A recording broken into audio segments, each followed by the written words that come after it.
Hello, everyone, and welcome back to the Pillar channel. I'm Pablo, and here with me today is Drew Hi, friends.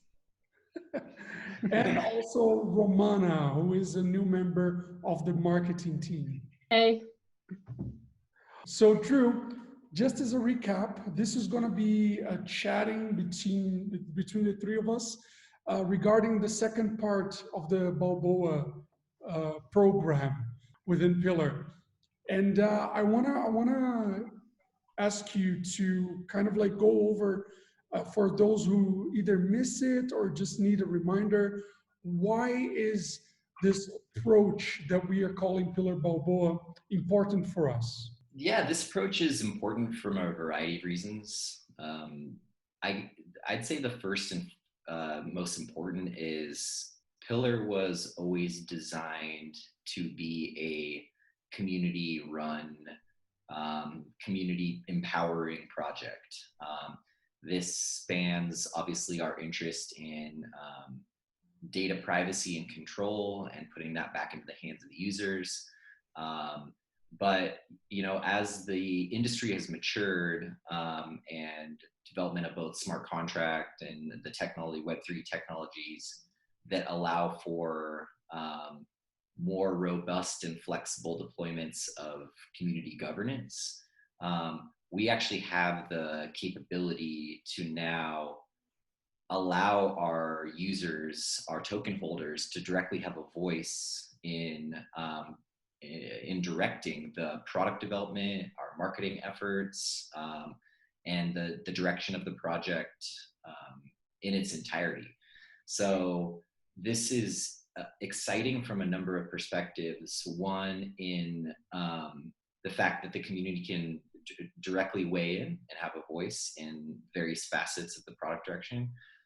It also has implications for the Pillar token itself in terms of its utility and its value, and the token holders themselves being able to be kind of active participants in that market conversation and really empower the project to new heights and to new possibilities as well.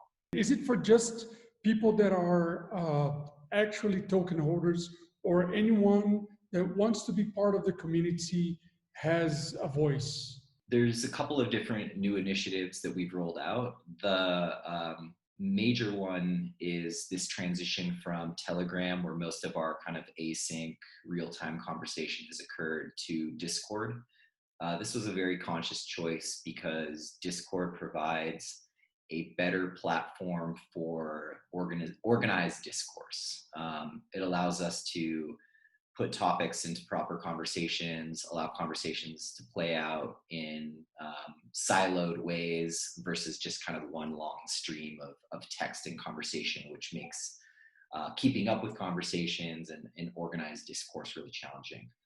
To that end, it's we're hoping and that will allow for better just community conversation, discovery, Q&A.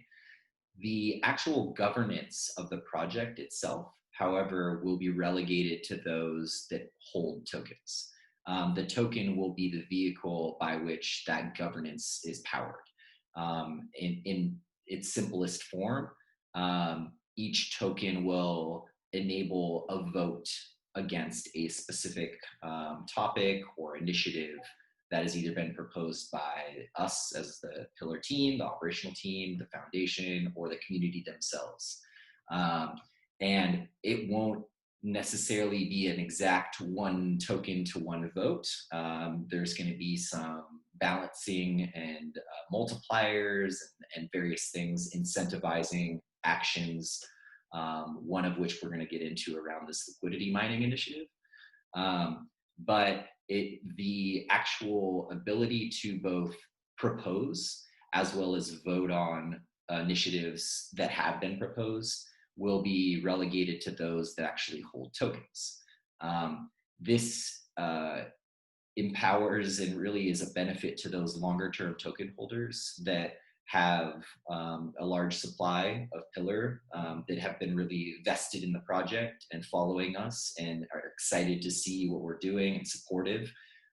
they now can make those tokens work for them in terms of directing what they think are the most important things for us to focus on as a project, and also by voting on those initiatives that others are proposing, or again, the project team themselves propose. So, and the flip side of that is for people who don't yet own tokens, and these can be individuals, these can be our partners, these can be VCs or large institutional investors. They now have an opportunity to also come in if they think that Pillar and the Pillar platform could be beneficial for the DApp that they're trying to build or the protocol that they're trying to introduce to the market. They can purchase Pillar as a way to be able to propose and or influence the direction of a project. So it's this dynamic relationship between all the token holders, the new, the existing, and the yet to be. And those that are yet to be, they'll need to acquire those tokens in the open market. So again, this creates kind of that positive feedback loop in terms of kind of getting the flywheel going around the tokenomics of the project as well, which is part of the goal in this initiative as well. In the part 2 of the Pillar Balboa, so something that caught my eye there was like the part about staking. And that was something that I also talked about a little in the last Pillar news video.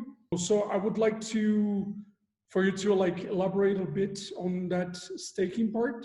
It's important for us to kind of qualify what we mean when we say staking, because staking means different things to different people. The traditional staking definition is you're committing your tokens for a project or a protocol into a pool, and by locking those up, you're awarded some benefits.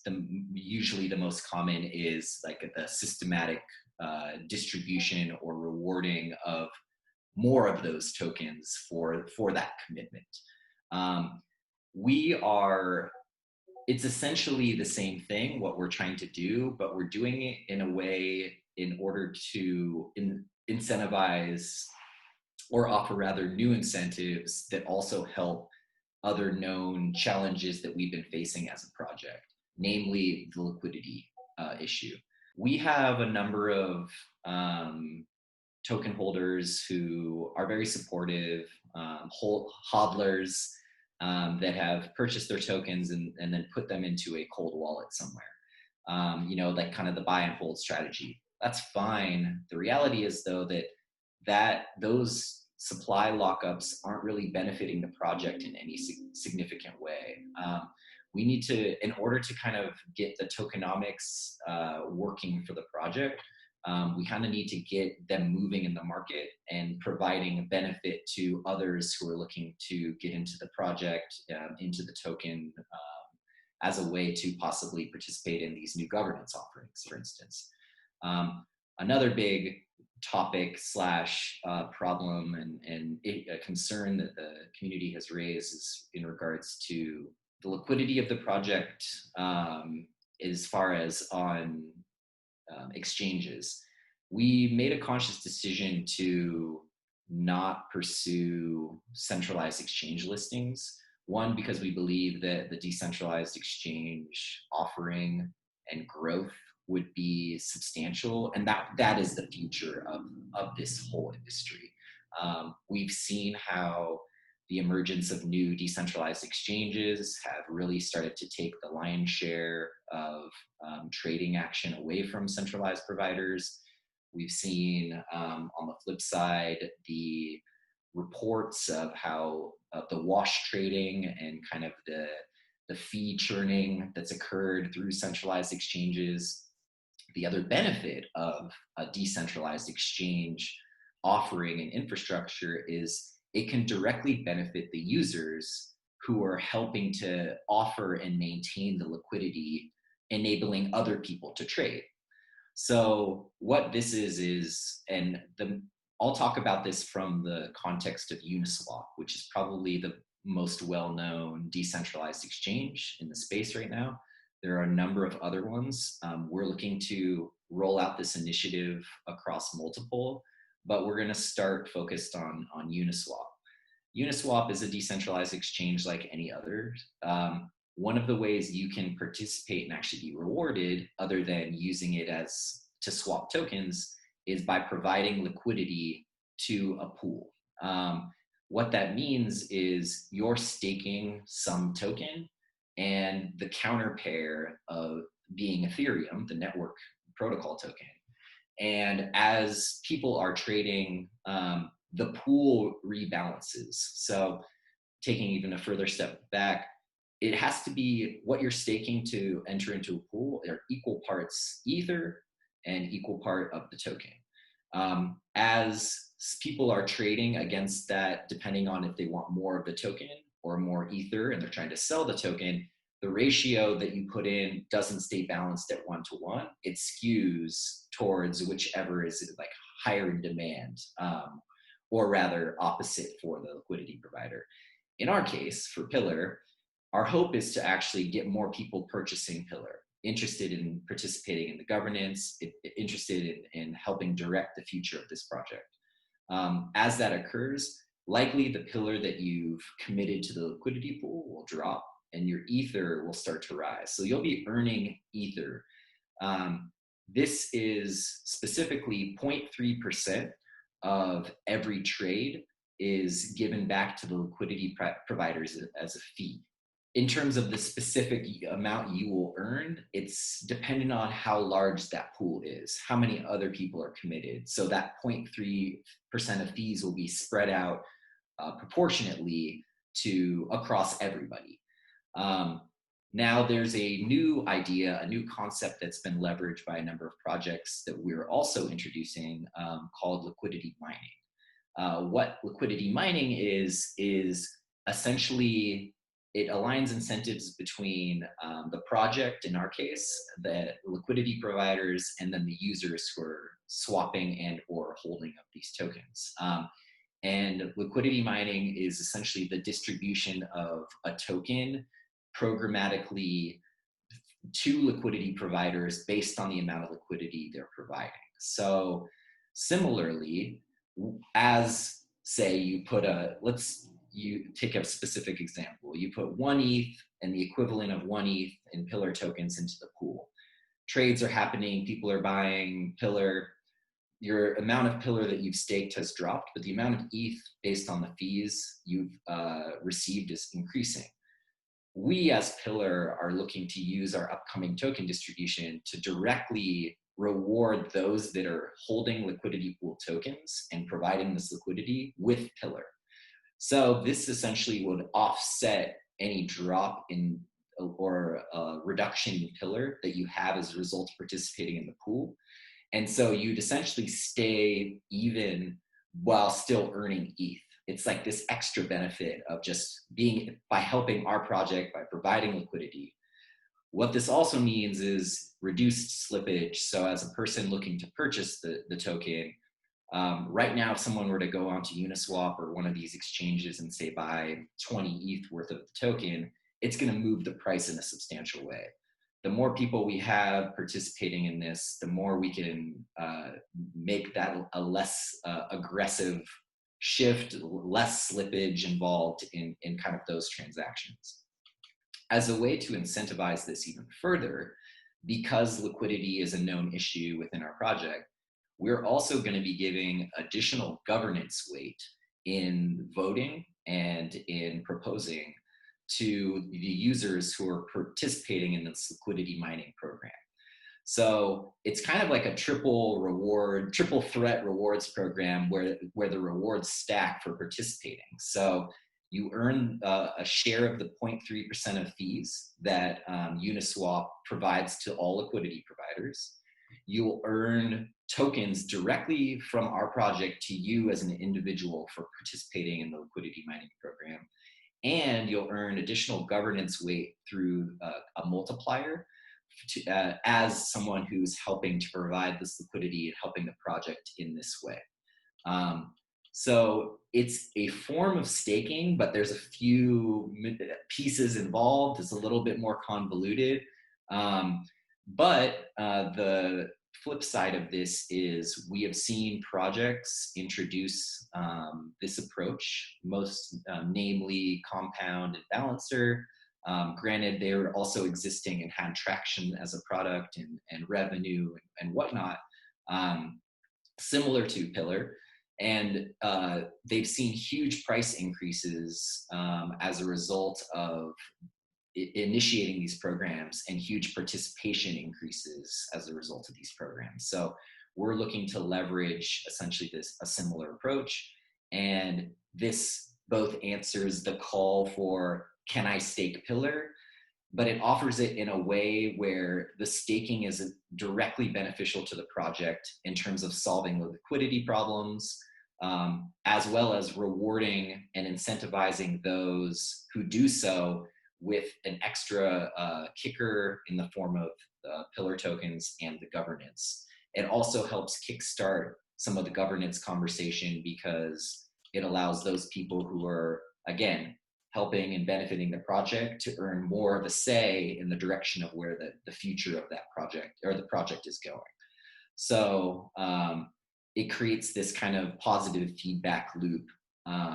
And if you really want to keep stacking it, you can take the Pillar earned from the distribution rewards, the ETH earned from the liquidity pool fees, and double down, right? You can keep basically adding and adding and adding. This is the kind of the mining piece where they start stacking on each other, and you can, as much as you want, you can continue to contribute and earn more and compound kind of your earnings while continuing to help the project with, again, its liquidity issues and whatnot. So lots of pieces in there to kind of unpack and digest, but it is a multi-beneficial program in terms of to the user and the rewards received, and to us as a project and the known problems and challenges that we've faced. So there's been some questions around the fact that for Uniswap, you have to stake or provide equal parts ETH and the token. With V2, it can actually be token and token, but without getting into all that, there have been some users who aren't interested or don't necessarily have the ETH to counterbalance their Pillar stake. We're discussing internally as a project how we might be able to take the other side of that pair, split the benefits or the incentives with the user. We want to make this like a program as open as possible for as many people to participate as possible. Again, the goal is to provide liquidity and to reward those who are doing so. And we're going to figure out a way, I think, to enable those who are Pillar heavy to work with them to provide or figure out an opportunity. We already have some ideas around that. So that's, I know, one thing that's come up, and I think something we're looking to see if we can address as well. So awesome. Thank you so much, Drew. Thank you so much, Romana, for this conversation. I hope that the community is also happy with the results of this video we're putting out. Hopefully, we've been able to quench some of the doubts and questions around Balboa 2 and more. And of course, if you have any more questions regarding anything Pillar, be sure to check out our Discord channel, talk to us there. If you want to learn more about the project, if you want to learn more about Balboa, and we'll be there, we'll help you as much as we can. If you enjoyed the video, leave a like, that helps with the algorithm to spread the word, and share the video, subscribe to the channel, activate the bell, you know the drill, and see you next time.